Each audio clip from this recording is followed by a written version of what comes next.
नमस्कार मित्रांनो, मी मंदार कीर.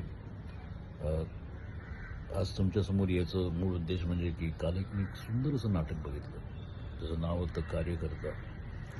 अ, हे नाटक मी बघितलं कारण या नाटकासाठी मी आवाजही दिला आहे. आता सध्याची जी परिस्थिती आहे नाटकांची, ती आपण जास्त करून बघतो की ती विनोदी नाटकं भरपूर आहेत. पण हे एक असं नाटक आहे ज्यामध्ये एक वेगळा विषय मांडलेला आहे. हा विषय आहे पॉलिटिकल लीडर्स आणि त्यांच्यासोबतचे कार्यकर्ते.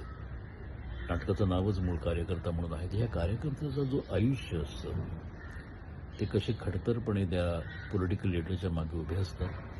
त्यांचं घरदार विसरून कसे ते एकरूप होऊन काम करत असतात आणि त्याचा फायदा हे पॉलिटिकल लीडर्स कसे घेत असतात, या संदर्भातलं हे खूप सुंदर असं नाटक आहे.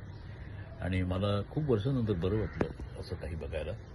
तर मी तुम्हाला रिक्वेस्ट करेन की कुठल्याही नाट्यगृहामध्ये जेव्हा हे नाटक लागलं असेल ते तुम्ही जरूर ते जाऊन पहा.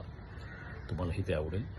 आणि खूप सुंदररित्या हा विषय हाताळलेला गेला आहे. कारण आपण हल्ली हा विषय असा खूप म्हणजे काय म्हणतात त्याला, तो पाहत नाही किंवा आपण त्याच्यावर लक्ष देत नाही. तर हे कुठेतरी कोणीतरी हे मांडावं असं त्या बहुतेक लेखकाला वाटलं असणार आणि त्या लेखकाने हे नाटक लिहिलं.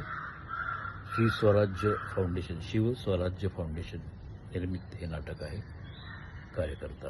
तर तुम्ही हे जरूर पाहावं. थँक्यू.